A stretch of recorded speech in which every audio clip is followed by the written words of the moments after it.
Mon invité du jour, c'est Dr Diomandé, Dr Elias Farrakhan Diomandé qui est avec nous. Bonjour docteur. Bonjour. Le match tout à l'heure, vous avez confiance? J'ai totalement confiance en nos éléphants, mais seulement ce sera un match à mon avis très tactique, très stratégique. Les deux équipes ont à peu près la même corpulence. Le Nigeria joue physique, la Côte d'Ivoire pose le ballon, mais il faut pouvoir gérer le temps, gérer la chaleur, gérer les hommes, parce que ça va être un match assez difficile pour les deux équipes. D'accord. Parole de docteur Moussa Elias Farrakhan Diomandé. Et vous voyez toutes ces infrastructures qui ont été mises en œuvre. Si je vous demandais un regard sur tout cela, cette CAN qui est en train de se dérouler est partie pour être la plus belle de toutes celles qui ont été organisées dans l'histoire de la Coupe d'Afrique. Qu'est-ce qui favorise cela, à votre avis? Mais je dois dire que la CAN est là. Maintenant, il faut se projeter sur l'avenir.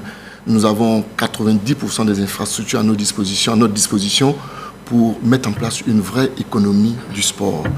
Et cette économie du sport va s'appuyer sur un certain nombre d'axes. Parce qu'il faut être dans la prospective pour que cette ferveur que nous avons se poursuive, se transforme, génère des flux, de l'argent, du chiffre d'affaires pour le pays.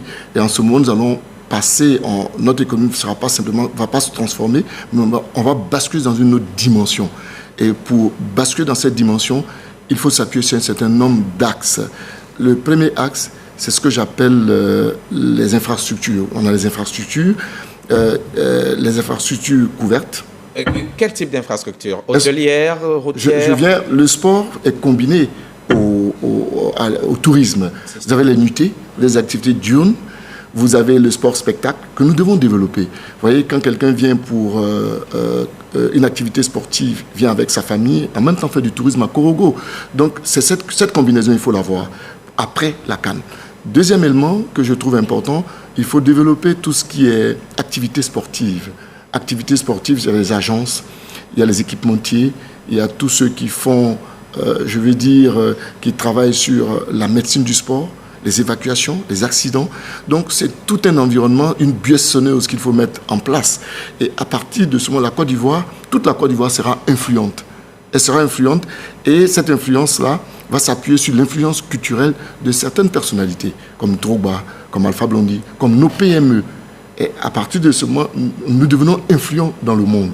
Et cette influence-là va permettre à la Côte d'Ivoire de générer de l'argent, d'avoir des capitaux et de créer de l'emploi.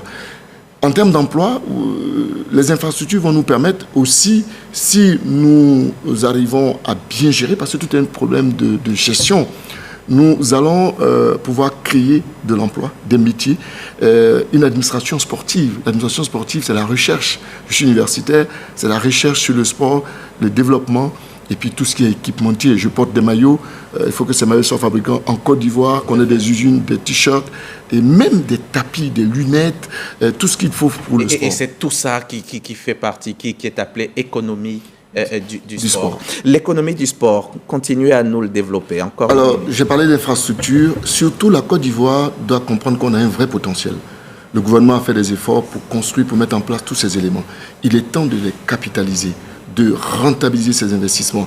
Il n'y a pas autre chose que l'économie du sport, avec beaucoup de gestion et beaucoup d'imagination. J'ai donné quelques axes.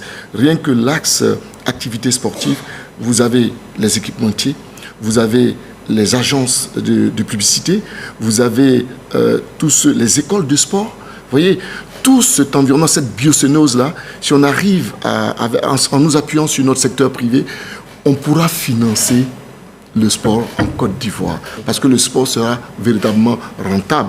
On aura des gens qu'on pourra payer très cher parce que le sport est rentable. Et les infrastructures que nous avons, il faut aller plus loin. Il ne faut pas faire l'erreur de ce que nous voyons. De les laisser mourir. De les laisser mourir. Comme ailleurs, on a pu. Comme ailleurs, même les infrastructures que nous avons eues. D'accord. Mais merci, docteur. Merci, docteur. Comment il faut gérer tout ça? À mon avis, pour gérer ces infrastructures, l'une des options les plus sûres, c'est la privatisation de ces infrastructures. Il faut les privatiser, il faut prendre contact avec des structures, je dis sans publicité, des grands clubs européens qui savent faire le business du football. Donc on pourrait privatiser, qui pourront attirer des grands événements sportifs en Côte d'Ivoire. Et la confiance, ça va créer de l'emploi. Donc la privatisation de ces infrastructures peut être une bonne option en impliquant le secteur privé à la gestion de ces infrastructures. Merci beaucoup.